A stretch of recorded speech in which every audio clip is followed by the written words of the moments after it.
Space Coconut. Okay. So, we have matchmaking changes.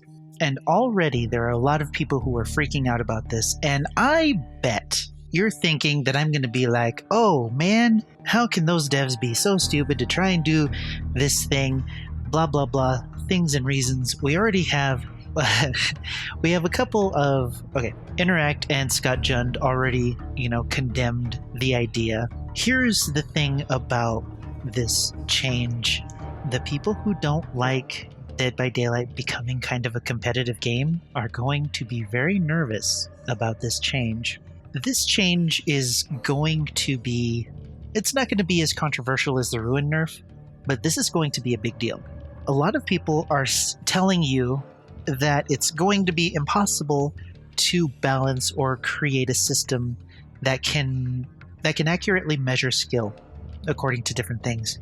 And they've already said, no, we don't want it. I'm mainly talking about Interact and Scott Jund here. The interesting thing about both of their points is that they're looking at it from the current ranking system. They're looking at it from the eyes of the emblem system without imagining that, hey, maybe the devs have something in mind. Now, I'm going to be the first to tell you, I don't think the devs can pull this off. I think they're going to try, and I think they're going to fail. However, the number one thing that the devs need to do in order for this to work is to finally tell us what the win condition is. No more of this, oh, if you have fun, you're going to win. If you pip, you win. If you sacrifice the 4 survivors, you win, right? Me as a killer, I feel like I win if I sacrifice the majority of the survivors. I don't care about rank. I don't care about pipping. I don't care about pleasing the entity, as it were. When I play Survivor, when I'm forced to play Survivor for whatever reason, I just care about getting out. I don't care about rescuing other survivors or actually doing the things on the laundry list to be able to rank up and get a pip. If I escape, I won, right? Now that the devs are planning on doing this, they have to tell us. They have to, even if they don't tell us, they have to determine for themselves, in order for this system to work, what the win condition is. That's the only way this system's going to work.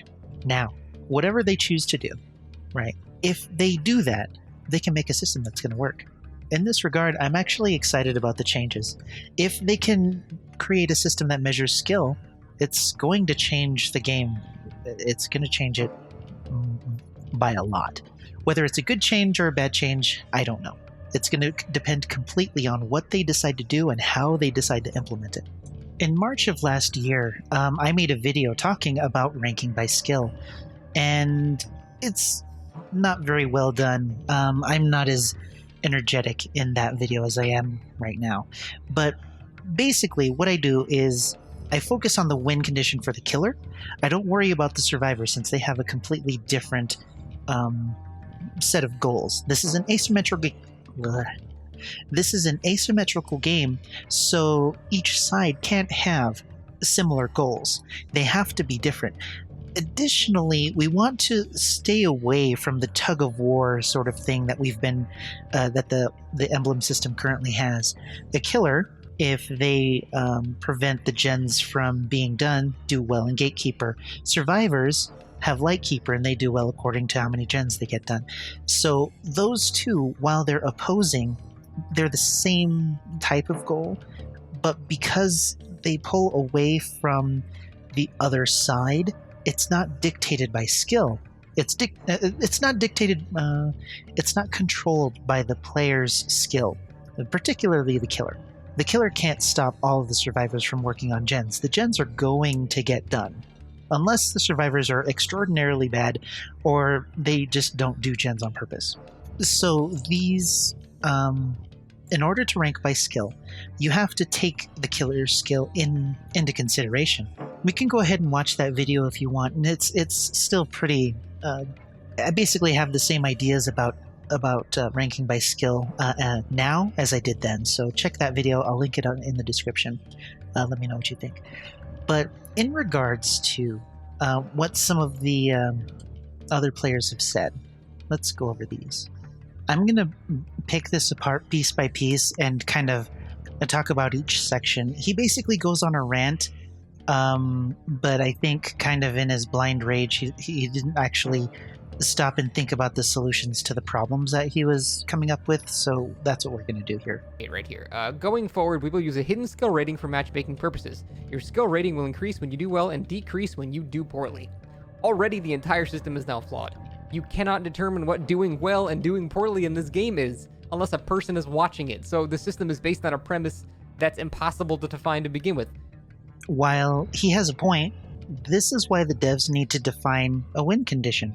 That's the simple solution to the beginning of this problem.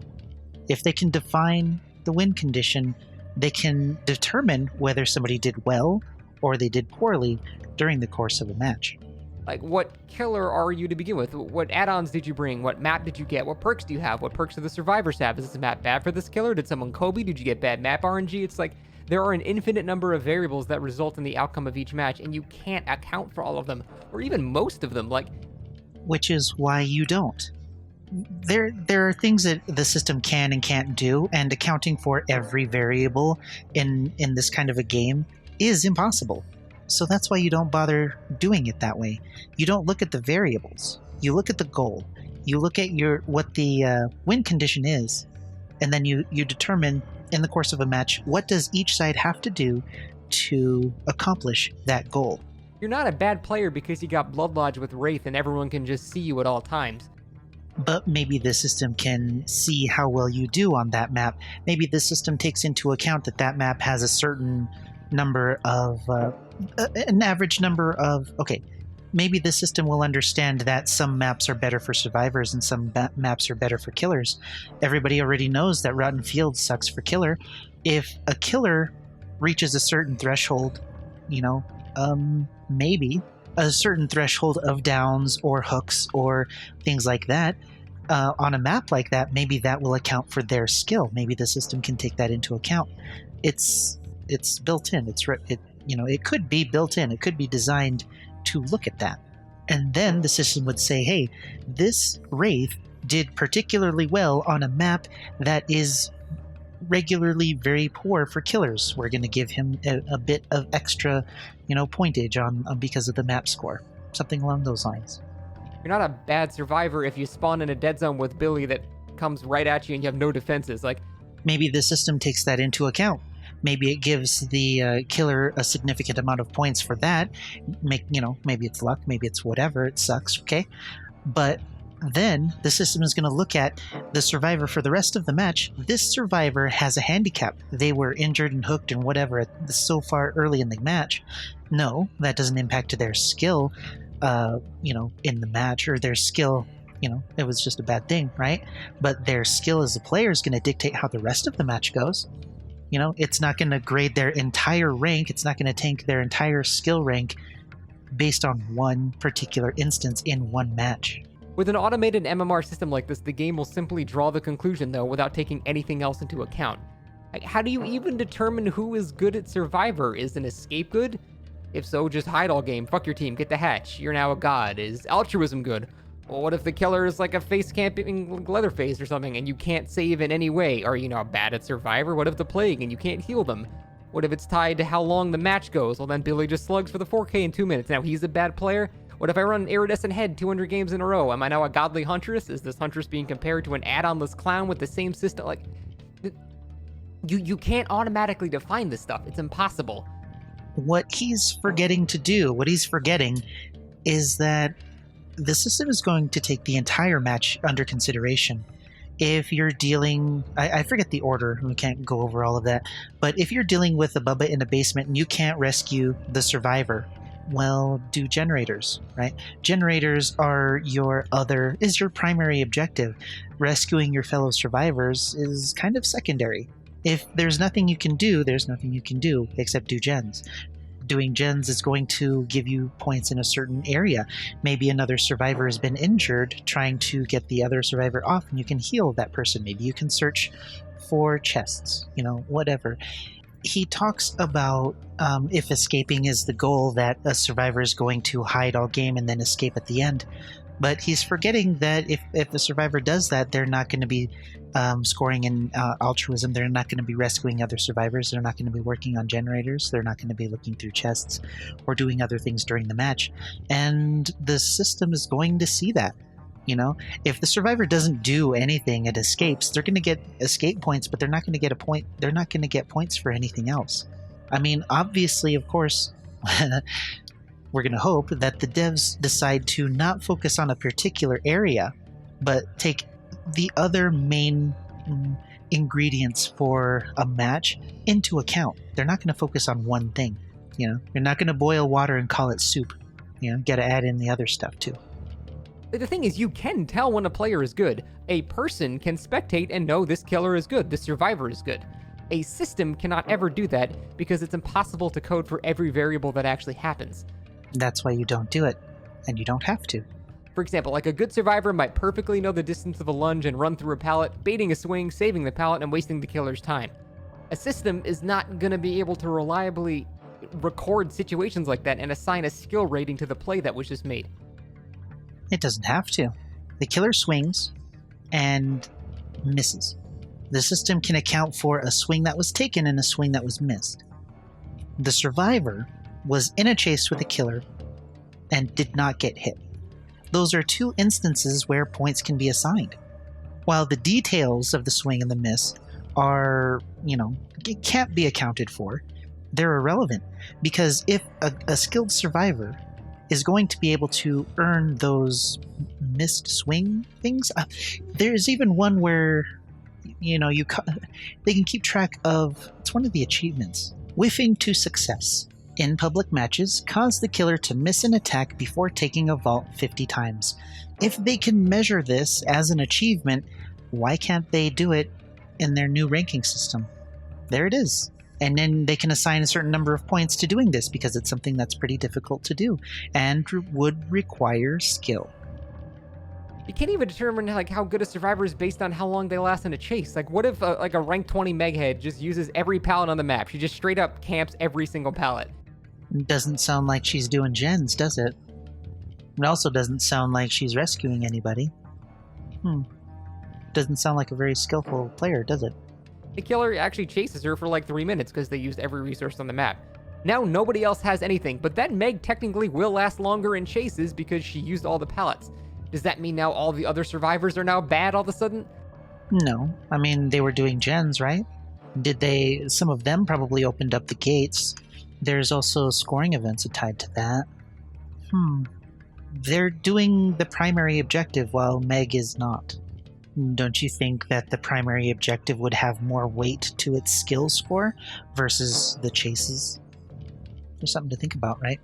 Like I said, I've thought about this for years, a way to automatically approximate the skill of players in each match. The closest I ever came was a complicated mess that accounted specifically for add-ons, perks, and the particular killer being used. The important takeaway from this video, or from his video, is that in his rant, he doesn't take into account that the goals or the win condition might be addressed in this new system. That you can boil down the actions for either side for winning. You can boil them down to a few actions in particular. And if you combine all of those, you can come up with a skill score for that particular player based on how well they do the various different tasks. It's sort of like the emblem system, except you're looking at how well they do it or how often they succeed in those attempts. I guess as an example, if you're dealing with chases and a survivor is trying to drop the pallets and such, maybe it would take skill to drop it on the killer, maybe get that stun. I don't know. How about, instead of talking about the survivor, which I know little about, let's talk about the killer, right? How many times do you swing in a match? How many times do those connect? That's probably something that can be measured, right? If you swing and connect, you can get a score. If you swing and miss, maybe there's a score that's subtracted, depending on that. If we're talking about the insta-downs, maybe those can have a skill score assigned to those that is less impactful as a normal hit would be, because it's easier. Maybe there's a score tied into using the power. I think I did a better job going over it in that past video, so and take a look at that. But I think you get where I'm going with this. If they build this system, the most important thing that they can do is to clearly define our win condition. But if they do this, and they do it right, and they do it well, Dead by Daylight is going to become more competitive, and all of the numbers that come back from doing this, all of these skill scores, they're going to have to take a harder look at the different variables like he's talking about. They're going to have to look at the maps. They're going to have to look at the add-ons. Most importantly, they're going to have to look at the perks and the powers to see which of them require more skill and which of them require less. I don't know. I think a lot of good things can come from this, even if they don't actually implement the system. I think the fact that if they look at it, they might actually understand their game a little bit more. So anyway, I've rambled on for way too long, so I'm going to let you go. Those are my thoughts. I think this is a good thing if it's done right, but I don't think the devs can do it right, so it's probably going to end in disaster. And I'm going to be here when that happens. So in the meantime, I'm going to play some Tarkov. I'm going to edit this video. I'm going to do some stuff. Stream soon. I'm figuring it out. Let me know what you think about this announcement. I think that's an important thing. Let me know if you disagree or agree with what I have to say, and maybe what Scott has to say. Until next time, I'll see you in the fog.